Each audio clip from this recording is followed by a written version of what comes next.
Photo लीजिए।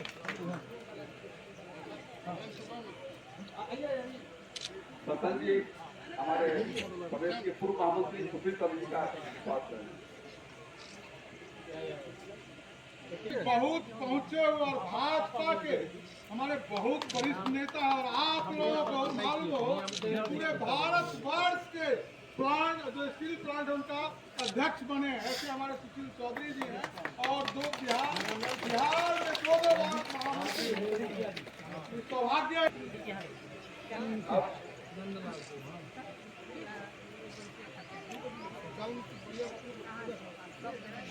द्वारा भाजपा के जिलाध्यक्ष नीलम सहनी जी का स्वागत किया गया और बबलू जी स्वागत कर रहे हैं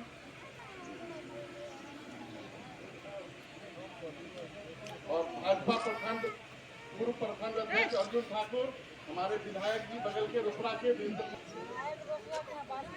और रहने वाले वारिसनगर के आप वारिसनगर मिट्टी समाज की नेता सो भी बोलिए ना समाज के पूरे बिहार के तो स्वागत करेंगे माननीय सुशील चौधरी जी का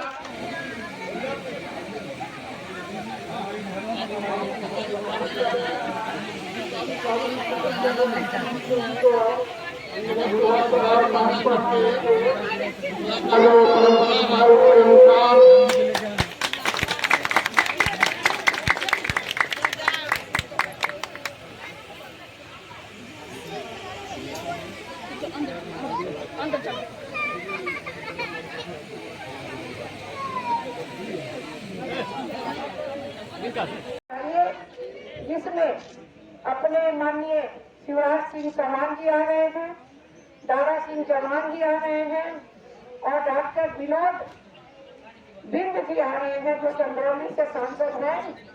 और हम दूसरा उद्देश्य हमारा ये है कि उनका आदम तक प्रतिमा लगना चाहिए और उनको राष्ट्रीय सम्मान मिलना चाहिए। और हम सभी लोगों को जो अभी बात बिहार सरकार से जनगणना हुआ था अपने समाज के 7 कुड़ी है, 3 कुड़ी को बांट के हम लोगों को जो है उसमें अलग अलग छोटी छोटी संख्या दिखाई गई है। लेकिन अब भारत सरकार हमारे जो जनगणना करेगी बिहार सरकार के माध्यम से हम भारत सरकार से आग्रह कर रहे हैं कि ये जनगणना जो है हमारा एक कोड होना चाहिए। नोनिया बीन बेलार खड़िया अवधिया त्योहार सब जो हमारा 7 कुड़ी है 7 कुड़ी का एक कोड होना चाहिए। इसका हमारा डिमांड है कि हम एक कोड ले आएंगे तो छोटी छोटी संख्या में नहीं दिखाई पड़ेंगे, हम बड़े संख्या में दिखाई पड़ेंगे। दूसरा है कि हमारा जो भारत सरकार अगर गिनती कर रहा है तो सचमुच हम गरीब हैं। हम इतने गरीब हैं कि हम कुछ ही लोग जो है पढ़े लिखे हमारे लोगों में शिक्षा की सबसे ज्यादा कमी है। हमें शिक्षा बढ़ानी चाहिए और उसमें अगर आर्थिक शैक्षणिक और आधारित हमारा अगर सामाजिक पुनः जब गणना के साथ करते हैं तो निश्चित रूप से हम कभी ईबीसी में आते हैं। लेकिन उस समय हमको लगता है कि हमारी संख्या जो जितनी है और इतनी गरीब है, गरीबी में हम हैं तो शायद हम अनुसूचित जाति से भी नीचे हैं तो हम जनजाति की मांग करते हैं और जनजाति में हमें डाला जाए। ये हम भारत सरकार को भी लिख रहे हैं और बिहार सरकार एक प्रश्न आया था कि बिहार सरकार को तो एसी के लिए लिख के भेज दिया, एसी में भेज दिया लेकिन एसी में हम नहीं आ सकते हैं क्योंकि हम छुआछूत वाले लोग नहीं हैं। हमारा छुआ हुआ हमारा नमक तो पूरा देश खा कर खाया है, हमारा नमक हर आदमी खाया है, इसलिए हम छुआछूत लेकिन जनजाति में गरीबी आ सकते हैं। तो ये तीसरा डिमांड हमारा यही है, इसी को लेके आए हैं आपके गाँव में और यहाँ पे सभी अपने गार्जियन से सभी बच्चों से सभी माता बहनों से आग्रह करने कि आप सभी लोग 16 तारीख को सुबह 10 बजे तक आप गांधी मैदान पहुँचिए। वहाँ से बापू सभागार है, बगल में ही खाने की व्यवस्था है, वहाँ खाना भी खाना है और खाना खा के मीटिंग में जाना है। और फिर आते समय आपका जो बस होगा उस बस में आपको नाश्ते की भी व्यवस्था मिलेगी और नाश्ता लेके फिर आप घर आएंगे। लेकिन अपने समाज के लिए अपने सभी दुनिया के लिए थोड़ा सा समय निकालिए, यही आग्रह करने आए हैं। सबको बहुत बहुत प्रणाम। जय हिंद जय भारत। चलिए हम समाप्त करते हैं। धन्यवाद। बिहार सरकार के उप मुख्यमंत्री और वर्तमान में मत्स्य पशुपालन मंत्री बड़ी बहन रेणु जी अपने बीच उपस्थित हुए हैं।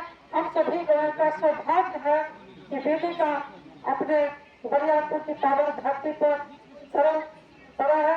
हम सबों के लिए गर्व का विषय है कि दीदी आकर के हम सब लोगों को गौरवान्वित कर रहे हैं। और साथ ही साथ आज के इस कार्यक्रम को आयोजित करने के लिए विकास जी को मैं बहुत बहुत धन्यवाद देती हूँ कि सुदूर ग्रामीण क्षेत्र में आप दीदी को का कार्यक्रम करके दीदी को भी लाने का काम किया और सभी समाज को गौरवान्वित करने का काम किया। आज के इस कार्यक्रम में उपस्थित हमारे वारिस नगर की धरती से पूर्व प्रदेश महामंत्री सुशील चौधरी जी अपने बीच उपस्थित अपने धरती के बाद वारिस नगर विधानसभा से विधायक के रूप में ऐसे हमारे विधायक वीरेंद्र पासवान जी आज के इस कार्यक्रम में उपस्थित कैप्टन कमलेश सहनी जी, मंडल अध्यक्ष सुधीर प्रसाद जी, मंडल अध्यक्ष संग्राम जी, मंडल अध्यक्ष प्रसन्न जी, उपस्थित पूर्व मंडल अध्यक्ष अर्जुन जी, उपस्थित भारतीय जनता पार्टी के सभी वरिष्ठ कार्यकर्ता साथियों और इस गांव से हमारे सभी वरिष्ठ अभिभावक और बड़ी संख्या में जो हमारी बहनें उपस्थित हैं, हम सबों के लिए बहुत ही सौभाग्य का विषय है। मैं आप सभी बहनों को तहे दिल से धन्यवाद देती हूँ, आभार प्रकट करती हूँ कि हमारे देश के प्रधानमंत्री नरेंद्र मोदी जी और बिहार सरकार के मुख्यमंत्री नीतीश कुमार जी का सपना है कि सशक्त नारी हो, शिक्षित नारी हो, आत्मनिर्भर नारी, इस सपना को पूरा करने के लिए हमारी बहनें बड़ी संख्या में उपस्थित हैं और अपनी बड़ी बहन रेणु दीदी का स्वागत करने के लिए आप लोग उपस्थित हुए। आपका तहे दिल से आभार प्रकट करती हूँ। साथ ही साथ हमारे समाज के सभी अभिभावक उपस्थित होकर के अपनी दीदी का सम्मान करने के लिए उपस्थित हुए। मैं दीदी को आश्वस्त करना चाहती हूँ कि 16 तारीख को जो गांधी मैदान के बापू सभागार में जो कार्यक्रम आयोजित किया गया है, निश्चित रूप से वारिस नगर विधानसभा से बढ़ चढ़ करके संख्या जाएगी और आपके हाथों को मजबूत करने का काम करेगी। आप निश्चित रूप से आश्वस्त रहे। यहाँ से बड़ी संख्या में महिलाएं भी जाकर के आपके कार्यक्रम को सफल बनाने का काम करेगी। और बुद्धू लोहिया जी का जो जन्म शताब्दी मनाया शताब्दी के अवसर पर उनका सम्मान बढ़ाने के लिए, उनका गौरव बढ़ाने के लिए और उसके जो नए जनरेशन के बच्चे हैं उनको बुद्धू लोहिया जी के जीवन के बारे में जानकारी दिया जाएगा।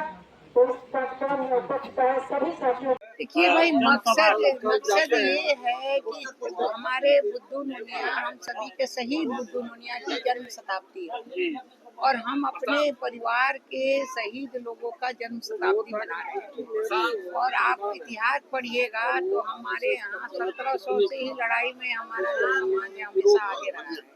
आप जौनपुर में देखिएगा तो 7-7 स्टैचू वहाँ भी हमारे लोगों का पड़ा हुआ है।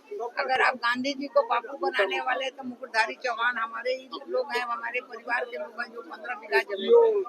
और अगर इन्होंने भी जो लड़ाई लड़ी अंग्रेजों का, जो नमक आंदोलन के लिए उन्होंने इनको मजबूर कर रहा था, नहीं मानने पर उनके कुएं में जहर भी डाला और इनको जलते हुए कढ़ा में जो हम नमक और सोरा बनाते थे उसमें डाल दिया। तो ऐसे लोगों को शताब्दी मनाना और ऐसे हमारे बच्चों को, आने वाले बच्चों को, जो नई पीढ़ी है उन्हें जानकारी नहीं है, उन्हें भी जानकारी देना कि देशभक्ति क्या होता है और देशभक्ति में ही शक्ति होती है और शुरू से ये समाज शक्ति के रूप में रहा है। तो एक तो ये आपको पता होगा कि हम सोरा बनाते थे, सोरा से बारूद बनता था। जब हमारा पाकिस्तान की लड़ाई हुई, पाकिस्तान जब अलग हुआ तो हमारा ढाका में सारा पैसा जो चला गया तो हमारे लोग एकदम गरीब हो गए और गरीब हो गए, उसके नीचे वो दब गए। दब जाने के बाद में जो हुआ, हम बहुत ही गरीबी में झेल रहे हैं और आज भी हमारे लोगों की एजुकेशन बहुत कम है। हम लोग एजुकेशन के लिए गांव-गांव घूम के बोलते हैं और ज्यादा लोग हमारे लेबर हैं। तो इसलिए हमारा जो पीछे गणना हुआ था वो गणना हमारा बहुत कम है। इसलिए उस जनगणना को अभी जो भारत सरकार हमारी गणना करेगी, बिहार सरकार के माध्यम से हम भारत सरकार को आग्रह करेंगे कि हमारी गणना जो हो, हमें जो भाग भाग में बांटा गया है, नोनिया, बीन, बेल्लार, ऐसा नहीं बांटना चाहिए। हम एक समाज के लोग हैं, 7 पीढ़ी है, 7 पीढ़ी को एक में डाल के हमारी जनगणना हो कि हमारी संख्या साफ साफ आए, और जब संख्या हमारी आएगी तभी हम अपनी हक और हुकूमत की लड़ाई लड़ सकते हैं। दूसरा है कि जो सर्वेक्षण हो रहा है, आर्थिक भी होगा, सामाजिक भी होगा और शैक्षणिक भी होगा, उसमें हम भारत सरकार से आग्रह करेंगे और बिहार सरकार से, अगर गणना में हमारा आर्थिक सर्वे में और शैक्षणिक में और सामाजिक में अगर हम सबसे नीचे हैं तो हमें जो है एसटी का दर्जा मिलना चाहिए, क्योंकि हम अनुसूचित जाति के नीचे भी हमारा समाज जी रहा है, उन्हें एसटी का दर्जा मिलना चाहिए। धन्यवाद।